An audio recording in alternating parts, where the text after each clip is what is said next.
Welcome to Wine Road, the wine, when, and where of Northern Sonoma County.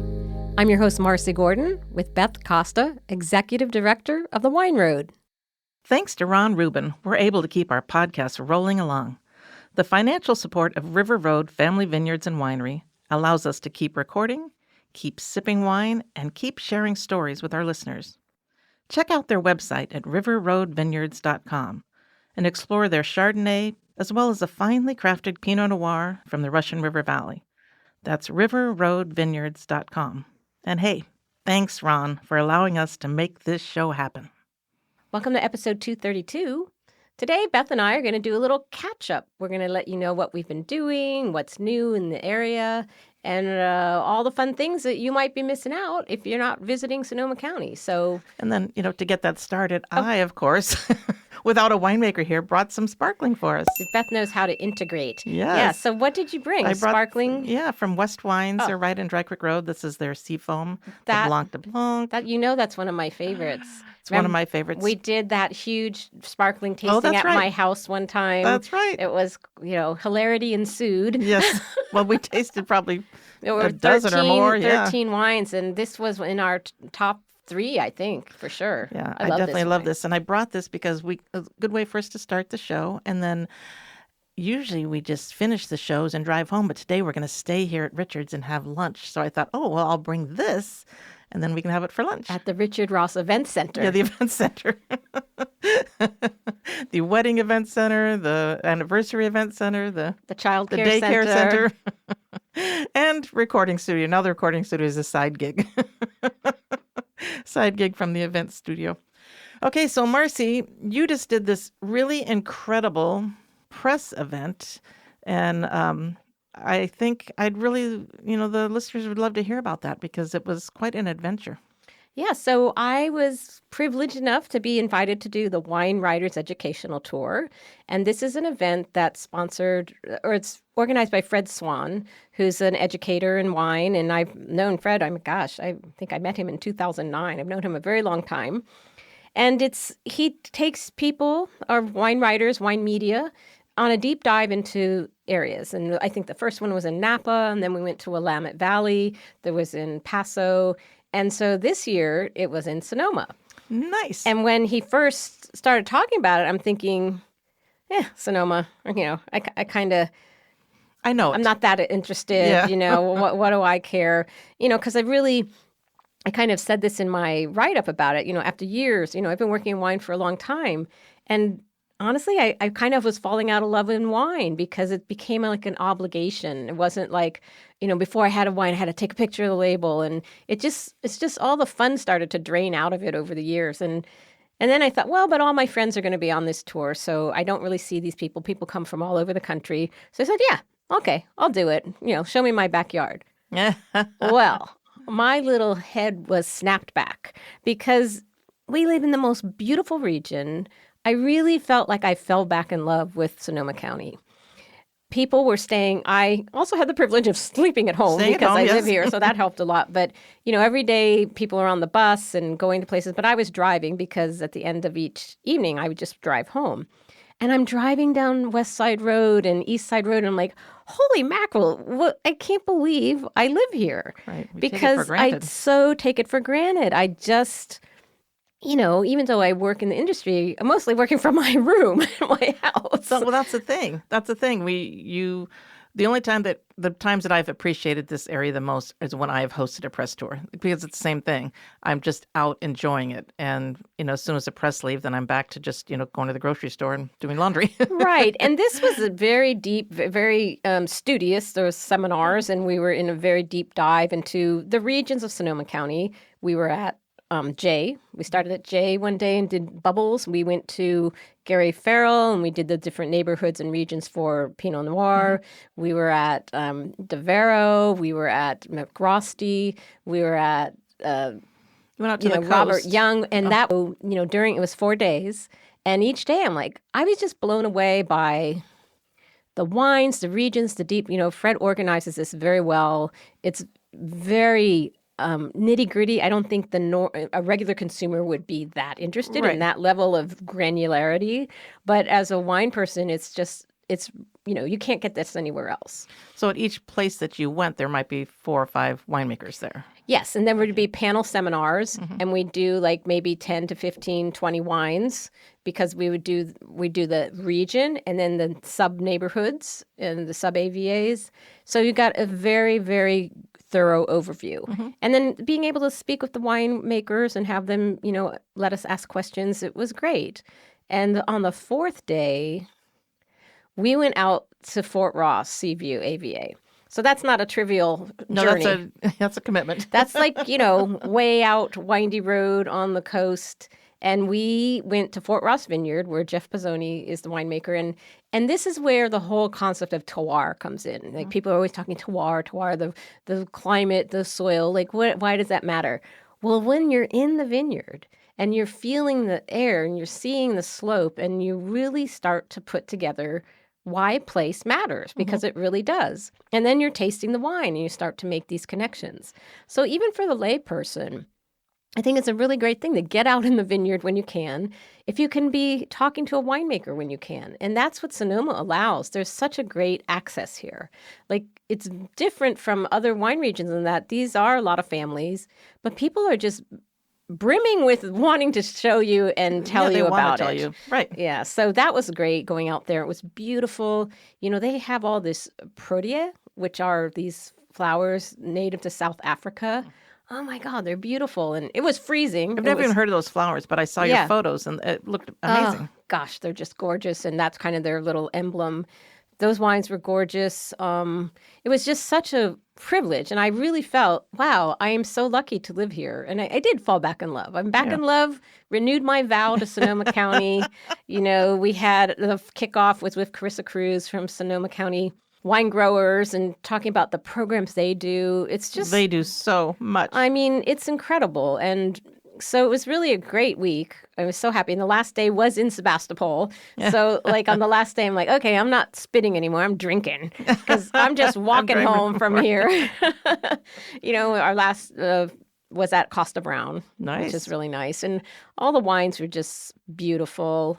I just shout out to Fred Swan for putting this together, because it was really wonderful. And then I'm people saying, I want to do this. How do I do this? And well, I think Sonoma County Wine Growers is now doing their thing called Grape Camp. Right. They restarted it They restarted it. And that's pretty much like going on a press trip for a journalist, except, you don't have the obligation to write and place a story. You don't have to, right. But it is a very integrated, I think anyone who could do that or had the, desire, Grape Camp sounds like the perfect, consumer experience that you get if you were in the media.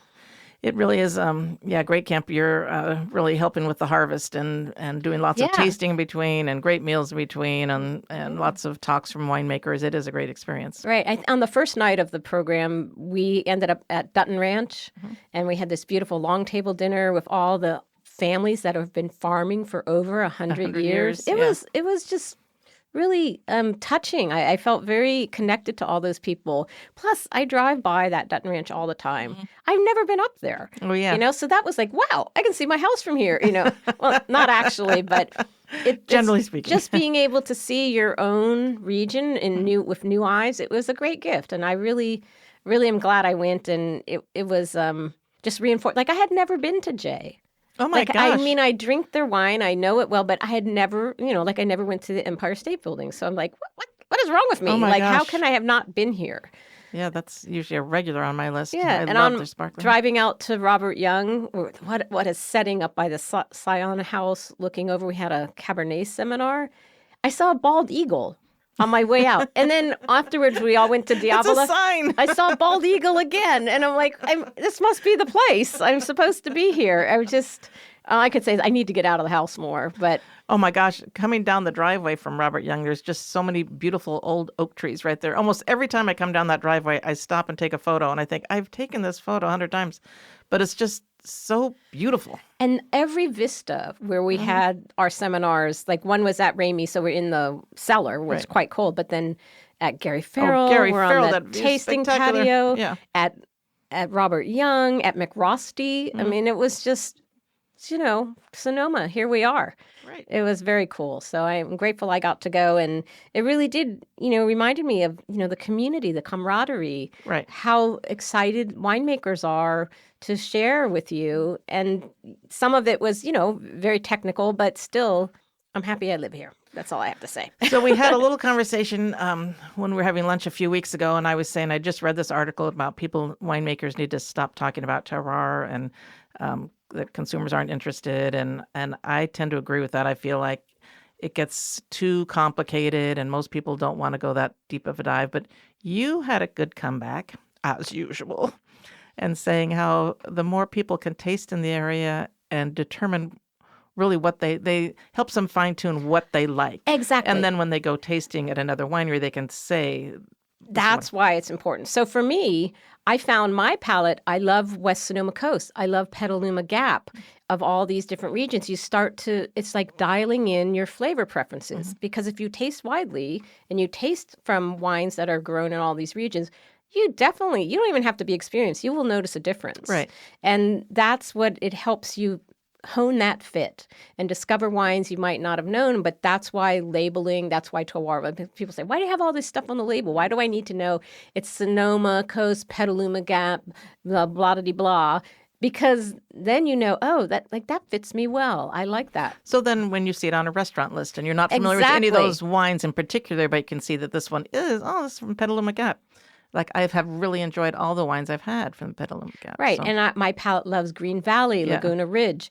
All the wines we had were top notch, but you definitely have your preferences. And right. It's like a shoe size. Everyone likes. Yeah. It's like Nikes fit me better than New Balance or whatever. Right. So it's just like dialing that in.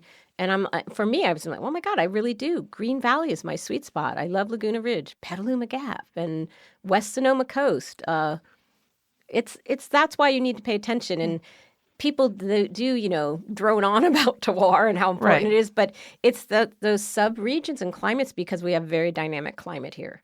And it really makes a difference. Like just from, a couple miles away can be very different in terms of the weather pattern. And that's why it matters.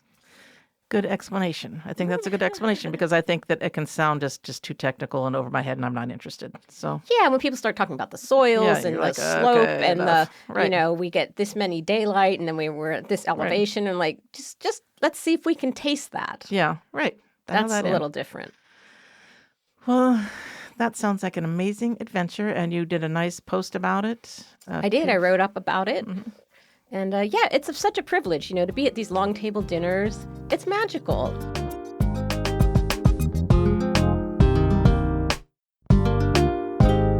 So my tasting that I just went to was not quite like that. And now for something completely different. Yes, something completely different. But just like yours, mine was not open to the public either. But I love this event. So Dry Creek Vineyard, which is a winery in Dry Creek, sponsors this Zinfandel Throwdown every year. And I think this is just the coolest thing ever. They invite all the wineries in Dry Creek Valley are invited that make a Zinfandel. They can submit one wine, and they do a blind tasting. And to submit the wine, either the winemaker or the owner needs to come to the tasting that night. And this year when I went, I think they had 28 wines submitted. So there's 28 winemakers that come in, and it is so well organized. I mean, it is a blind tasting, so all the wines are bagged and tagged with different numbers. And everyone gets their ballot when they walk into the cellar. And there's a stopwatch on the wall. Everyone is assigned to start at either table A, B, or C. They have 10 minutes to taste those 9 or 10 wines. Then the timer's set. Everybody rotates to the next table. Cool. So there's 30 minutes to taste, the 3 tables. And then they have 5 more minutes to go back and revisit. Kind of refine your vote. To figure out the top ones for sure. And then they vote on their favorite Zinfandel. And what I love about this is it's not open to the public. There's no press. There's no write-up. Nobody knows about it. It just happens on a Wednesday night in Dry Creek. And to see the winemakers there and the intensity of their tasting. Yeah. And it's just it's just the winemakers with all their peers. It is so cool. So I get invited every year to just count the ballots. I don't taste or get involved, and I'm not a judge.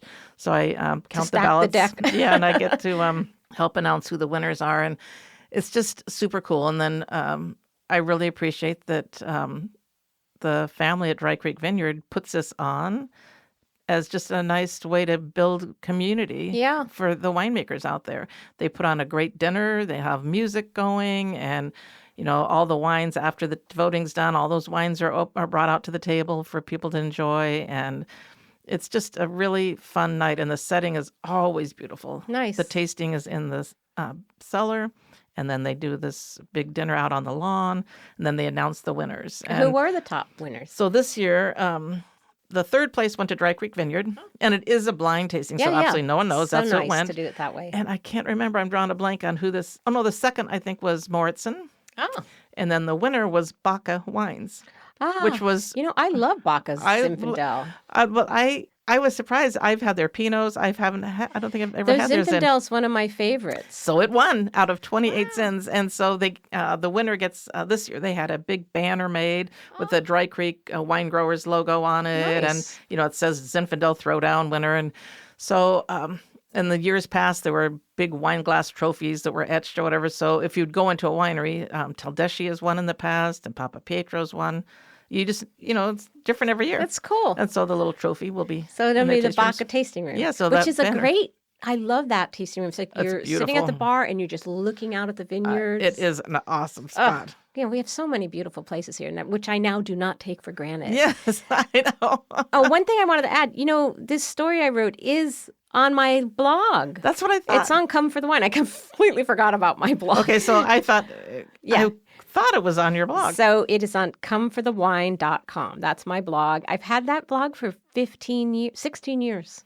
Can you believe I've had a wine blog that long? I want people to know that because and find you can read. You then go back and read older stories. I kind of forget that is I post stuff that we do here, but it's funny because that's how I got started. I just started a blog because I'm interested in wine. Right.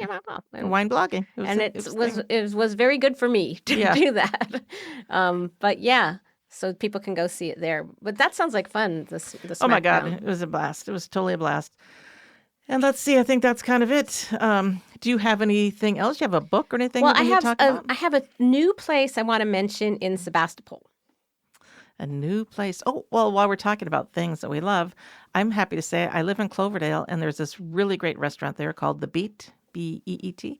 And it was just listed on the top 20 restaurants in Sonoma County. Yes. I think that's awesome. They do a great job. I'm so happy for them.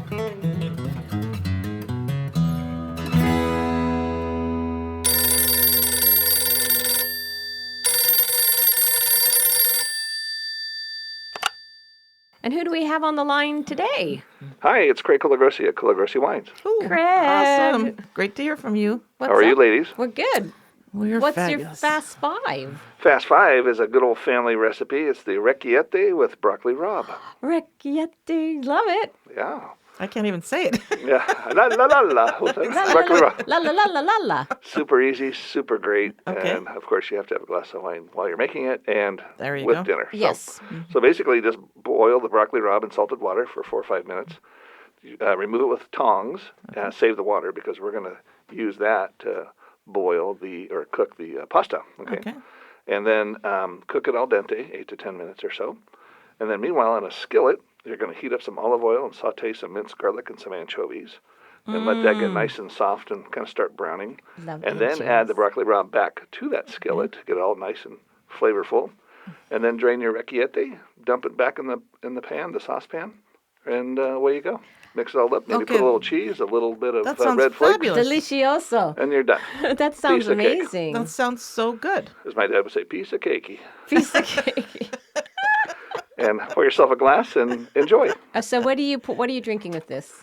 Oh boy, it could be my Sangiovese, it could be my Montepulciano, maybe even my La Catala, which is that Cab Sangiovese blend. Yeah.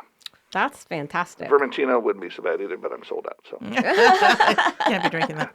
Okay, so tell me again, what is this called? Orecchiette? So orecchiette, that's the pasta? Yes. Pasta, yeah. So it's a shape. Yeah, it looks like, some people call it the ear or Yeah. a cap. Oh, okay, It's okay, I like know a what that roll is. to the thumb. Yeah, okay, I know what that It's is. spelled like O-R, Yeah. it's like a apostrophe. Yeah. Okay, I know what that is. I didn't know what it was called. It's like the traditional pasta of Puglia, Right. where my family's from. Right. My neighbor Sylvia would be disappointed that I didn't know the name of that, but okay. There's only like 40 different pastas. Yeah, I and know stuff. that's Yeah, the thing. there's a I lot. don't know. Yeah. Okay, that sounds fabulous. I love it. That actually sounds like something I could make. Peace. Yep, easy. All Easy right. peasy. All right, have a We'll great day. Include notes. Thank you. Thanks for calling. Talk to Cheers. you later. Bye-bye.